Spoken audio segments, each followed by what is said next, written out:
حامد شہر سے تھوڑی دور ایک گاؤں میں رہتا تھا۔ گاؤں کے بازار میں اس کی ایک بیکری تھی۔ گاؤں کے اکثر لوگ اسی کی بیکری سے سامان خریدتے تھے کیونکہ اس کی بیکری کی چیزیں تازہ ہوتی تھیں۔ حامد ایک لالچی اور کنجوس شخص تھا۔ اللہ تعالیٰ نے اس کو بہت دولت سے نوازا تھا، لیکن وہ اس دولت میں سے غریبوں پر کچھ بھی خرچ نہیں کرتا تھا، بلکہ ہر وقت اس فکر میں رہتا تھا کہ کس طرح اس کی دولت میں اضافہ ہو جائے۔ اسی گاؤں میں ایک آدمی ہارون رہتا تھا۔ وہ بہت غریب تھا۔ ایک دن ہارون حامد کی بیکری کے باہر سے گزر رہا تھا۔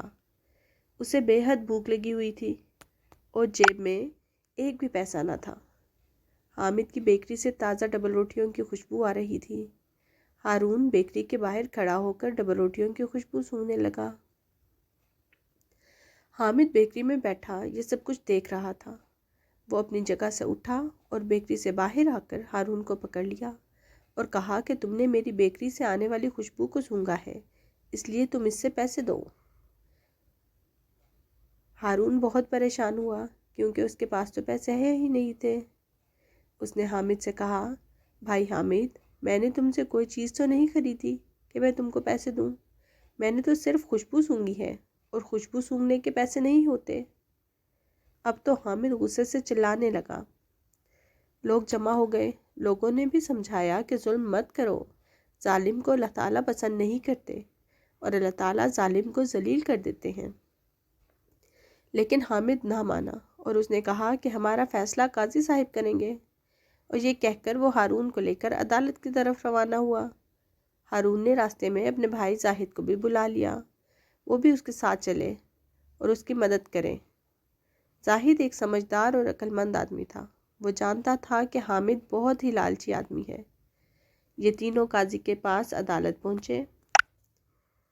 حامد نے قاضی سے کہا، جناب والا، اس شخص ہارون نے میری بیکری کی چیزوں کی خوشبو کو سونگھا اور اب یہ اس کے پیسے نہیں دے رہا۔ آپ انصاف کریں اور مجھے میرا حق اس سے دلوائیے۔